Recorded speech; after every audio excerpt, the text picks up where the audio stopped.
अस्सलाम वालेकुम रहमतुल्लाहि व बरकातुहू। जो ये एसोसिएशन की तरफ से राना हमजम जी जो ये एडवोकेट आपकी खिदमत में हाजिर है। उम्मीद तमाम दोस्त खैरियत से होंगे। जैसा कि हमने पिछली अपनी शॉर्ट वीडियो में बताया था कि हमारा नेक्स्ट टॉपिक जो होगा वो होगा proclamation for person absconding. Question किस तरह से पूछा जा सकता है, what condition are president for proclamation, what penalties in law can be impose upon absconder.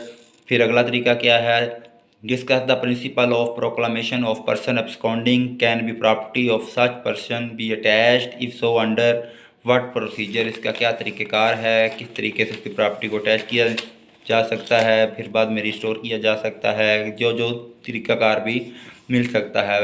यानी किस बंदे का, जो बंदा इश्तिहारी हो चुका हो, जो बंदा मिल ना रहा हो। ओपनिंग स्टेटमेंट की तरफ आते हैं। An absconder is a person who intentionally avoid service of summon, notice and warrants issue to him for the appearance before court. अगर किसी शख्स को कोई समन जारी कर दिया गया हो, कोई नोटिस दे दिया गया हो या उसके वारंट इशू कर दिए गए हों कि वो कोर्ट में अपीयर हो और वो उससे अवॉइड करे, अपीयर ना हो। When a person absconder himself, court may issue proclamation against him. The process of proclamation and attachment are exceptional remedies and should not be issued as a matter of course। छोटा सा introduction था। Relevant प्रीवियन आ जाता है section 87, section 88, section 89 of CRPC 1898। Number 3 आ गया meaning of absconder. Absconder क्या होता है? इश्तिहारी, जो फरार हुआ होता है। Absconder is a person who intentionally, जानबूझ के, अवॉइड्स और कंसील्स हिमसेल्फ, अपने आप को छुपाता है, for the purpose of avoiding the execution of the warrant, के यानी कि उसके ख़िलाफ़ कोई कार्रवाई ना हो सके, इसलिए वो अपने आप को कंसील कर लेता है, छुपा लेता है, गायब हो जाता है। आगे आ गया four heading main, proclamation for person absconding under section 87 of CRPC 1898। If any court had reason to believe that any person against whom a warrant had been issued by it had absconded or was concealing himself so that such warrant could not be executed, such court might publish a written proclamation। यानी कि for example अगर कोई शख्स अपने आप को छुपा रहा है, कोर्ट ने अपना तमाम प्रोसीजर मुकम्मल कर लिया और फिर भी वो शख्स अपने आप को छुपा रहा है और कोर्ट में अपीयर नहीं हो रहा, कोर्ट के पास मुकम्मल अख्तियार आता है कि वो एक रिटर्न प्रोक्लामेशन पब्लिश कर दे किसी मखसूस जगह पे, जहाँ पे उसका आना जाना हो, उसके अजीज़ व अकारब का, उसके दोस्तों का, किसी ख़ास जगह पर। क्लास 1 कहती है conditions for proclamations, following are the such conditions. Number 1, issue of warrant. A warrant should have been legally issued against a person where the warrant issued by a magistrate is without jurisdiction or does not fulfill the requirement of law, proclamation would be illegal। सबसे पहले simple सी बात, issue warrant, सबसे पहले उसका warrant issue किया जाएगा।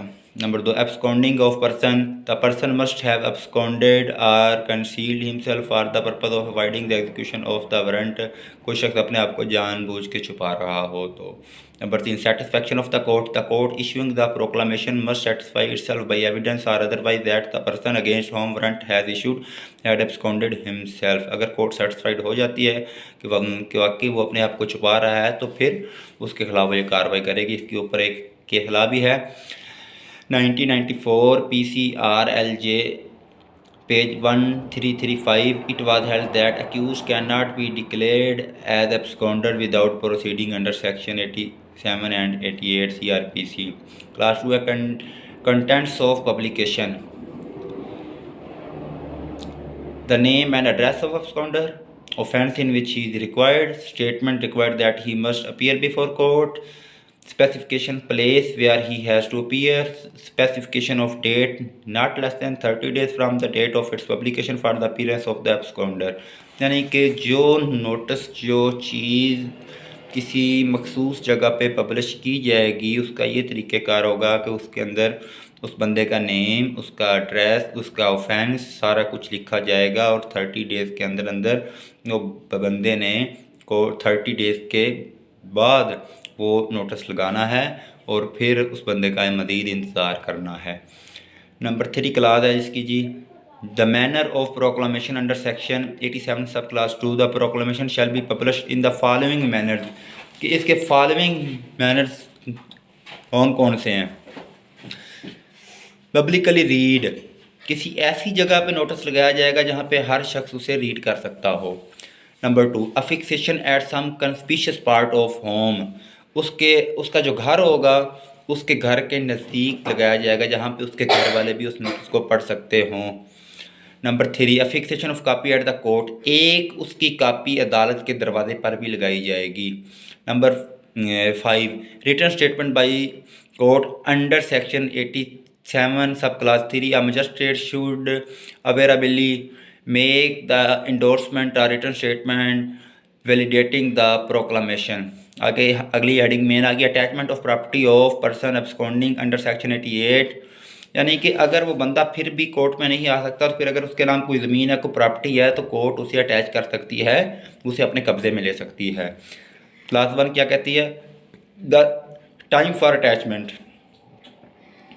Eight any time after issue of proclamation under section 87 court में order for the attachment of the property of absconder, यानी कि जब प्रोक्लामेशन कर दिया तो उसके फौरी बाद कोर्ट किसी भी टाइम अंडर सेक्शन 88 के तहत उसकी जो प्रॉपर्टी है उसको अटैच कर सकती है। Number 2, jurisdiction to order attached. Number 1, property out of jurisdiction, अगर प्रॉपर्टी आउट ऑफ जुरिस्डिक्शन है तो जो मुतलका वहाँ का डिस्ट्रिक्ट जज होगा वो किसी दूसरी जगह का जो डिस्ट्रिक्ट जज होगा उसको लिखेगा और उसकी प्रॉपर्टी उधर से अटैच कर ली जाएगी। क्लास 3 कहती है property which can be attach, कौन सी प्रॉपर्टी अटैच की जाएगी? एनी प्रॉपर्टी मूवेबल और इमूवेबल और both belonging to the proclaimed offender can be attached it if the property does not belong the proclaimed offender, if he has any right of power in respect of same which can be sold by him for his benefit, such right or power will be seizable property within the meaning of this section. इस section के तहत उसकी कोई भी property, चाहे वो गाड़ी हो, कार हो, घर हो, कोई भी चीज़ हो, मूवेबल इमूवेबल कोई भी प्रॉपर्टी जो भी उसके नाम पे होगी वो कोर्ट अपने कब्जे में कर लेगी। आगे इसके आगे हैं the mode of making attachment of property under section 88 sub class 3, where property is debt or other movable property, in such case it shall be attach by seize by the appointment of a receiver by or any two of such thirds.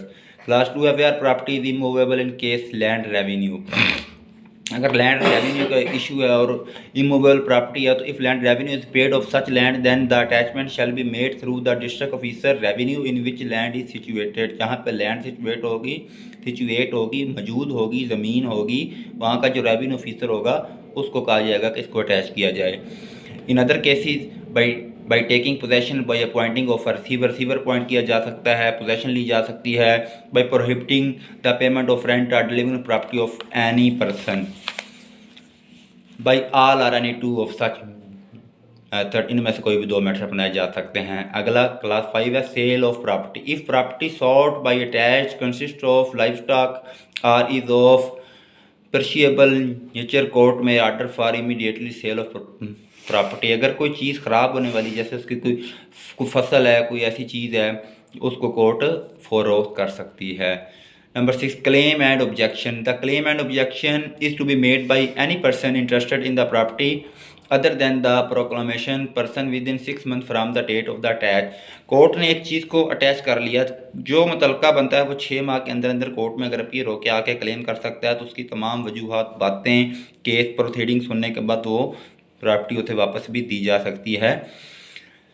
आगे अगली heading आगे जनाब procedure when absconder appear before court, court में जब अब absconder appear हो गया है उसे पता होगा मेरी प्रॉपर्टी अटैच होगी, मेरा घर अटैच हो गया, मेरी ज़मीन अटैच होगी या अदालत के अंडर है, वो अदालत मुझे अब वापस तब करेगी जब मैं कोर्ट में जाऊँगा, वो एक वकील हायर करेगा, कोर्ट में जाएगा, तो उसका अगला तरीक़ाकार है when absconder does not appear before court, और अगर वो कोर्ट में अपीयर नहीं होता 6 माह के अंदर अंदर तो उसकी जो प्रॉपर्टी होगी वो प्रोविंशियल गवर्नमेंट के हवाले करके फरोख्त कर दी जाएगी। फिर आगे effect of attachment, no sale by proclaimed offender, no right of private defence over property by the proclaimed offender, फिर उसके पास कोई राइट नहीं है।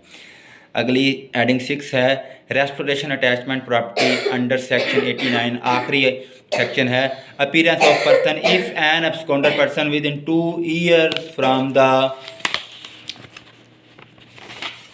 From the date of attachment and satisfied court his property shall be restore. अगर वो शख्स मुतल्लका जितना time बताया गया है इतने टाइम के अंदर कोर्ट को सेटिस्फाइड कर दे तो कोर्ट उसकी प्रॉपर्टी वापस उसको दे देगी। Satisfaction of the court, court की सेटिस्फेक्शन होना ज़रूरी है। फिर आखिरी हेडिंग आ गई फाइनल स्टेटमेंट, जैसा कि आपको पहले बताया गया है the pith and marrow of all the previous discussion there is no turn to shows that. तो उसके बाद आपने इसको कंक्लूड कर देना है जो भी आपको बताया गया सेक्शन 87, 88, 89 इनको आपने क्लियर करके तो जनाब आपका ये वाला टॉपिक कंप्लीट। आज अल्हम्दुलिल्लाह हमारे 3 टॉपिक्स हो गए हैं, 3 शॉर्ट वीडियो बनी हैं और 3 ही कंप्लीट लेंथी वीडियो बनी हैं। जी जोइया लॉ एसोसिएशन की तरफ से राना हमदम जी जोइया एडवोकेट हाई कोर्ट को इजाज़त दीजिएगा। इंशाल्लाह ताला बहुत जल्द अगली वीडियोस के साथ हाज़िर होते हैं। तब तक के लिए अल्लाह हाफ़िज़। पाकिस्तान जिंदाबाद। अल्लाह हाफ़िज़ जी।